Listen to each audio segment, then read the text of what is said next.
talk about some things that I noticed last night at the World Outlaw Sprint Car Series Talladega Short Track event.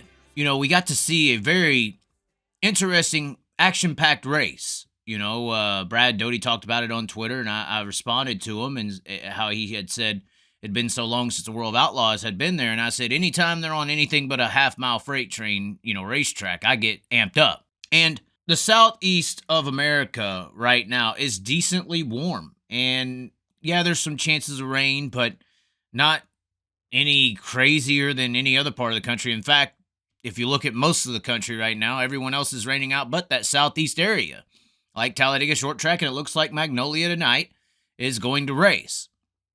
Now, I'm not sure how Magnolia is going to run, but, if you watched the race last night, Buddy Kofoid did start on the pole, did lead every single lap, but there was a lot of action in that event. I mean, people were on the edge in qualifying especially. You could see how some of these sprint car drivers, some of these World of Outlaw talents, were kind of hesitant to run right on the ragged edge because there was a pretty big drop-off in 3 and 4.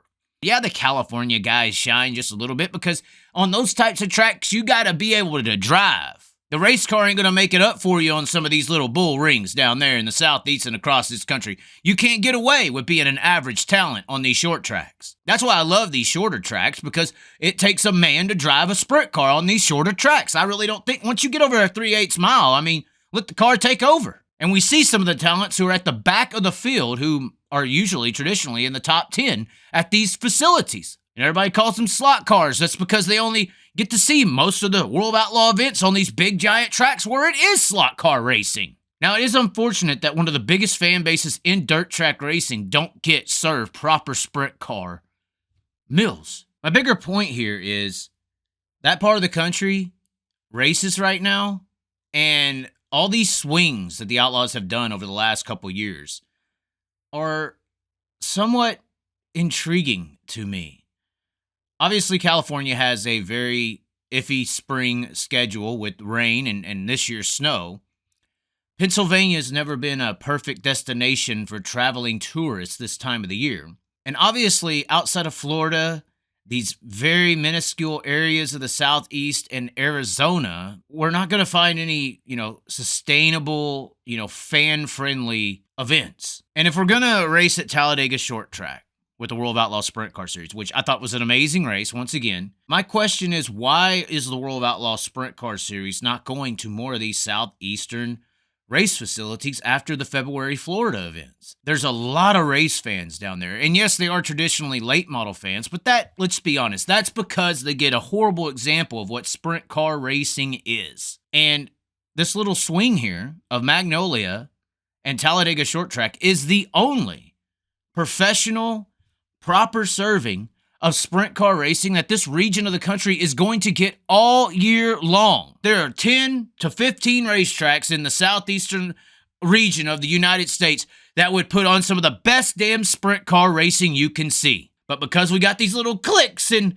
PA and little cliques in this area and that area and little promotional groups here and all these politics, we don't get to display that to those people. And we don't get to put on these amazing entertainment, action-packed events because of the politics of the sport. I know there's nothing that we can do about it this year, but I hope people would understand especially how your PA swing idea just got Mother Nature, God, whoever you want to say, made that happen, said hell no, made you or allowed you to only race at Lincoln, a short track, and hopefully the people who are running all this World Outlaw stuff got the damn message. God is trying to tell you to get off these big half-mile slot car facilities. But I think the World of Outlaws and everyone is missing on a opportunity to capitalize on one of the biggest dirt track racing crowds, fan bases we got, which is Tennessee all the way down to Alabama, across the Georgia, South Carolina, North Carolina, Alabama, and I think that region of the country constitutes more than 2 races a year. Just because you don't know that you're going to hit a home run like you're going to at Williams Grove and Port Royal and PA doesn't mean that the entertainment and the expansion of the sport shouldn't outrank a home run in the bank department. And if you want to call yourself a national series, you can't just do one swing south and that's it. But anyways, ladies and gentlemen, I know people are going to see this differently. I know people are going to be like, well, this money, that money. There's no fans. There's no tracks. The tracks are a little too out of, structure and might be a little dangerous. Some bitch, there was a 20 to 30 foot drop in 3 and 4 last night. If that constitutes the safety stamp, I know a hell of a lot of other racetracks that do as well. And they have a lot of race fans. And they might be more than just late model fans if they got proper representation of what sprint car racing was. I want to talk about this more in depth, and we're going to tomorrow here on YouTube.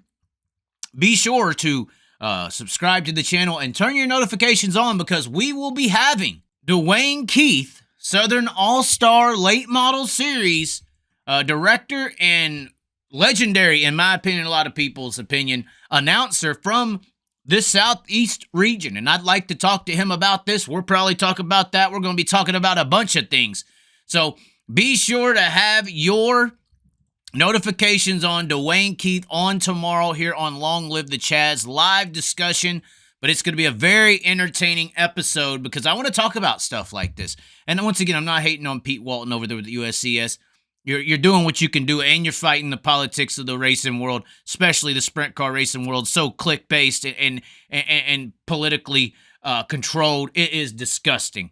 But maybe we could talk to Dwayne Keith about this. Of course, his alliance with the Southern All-Star Series, well-known, and I'm sure he has some comments on this topic as well. So be sure to tune in tomorrow. Like the video, comment below. What do you think? Is this political dynamic of the sprint car open wheel world really kind of hurting the sprint car fan base from expanding, just continually going in the same old circle instead of branching out and trying to do new things? Let me know. We will catch you next time here on Long Live the Chaz. Be sure to subscribe and get ready for Dwayne Keith and the Chaz Talking Real tomorrow here live on YouTube. This is how we ride. This is how we do. Riding mud, sliding up.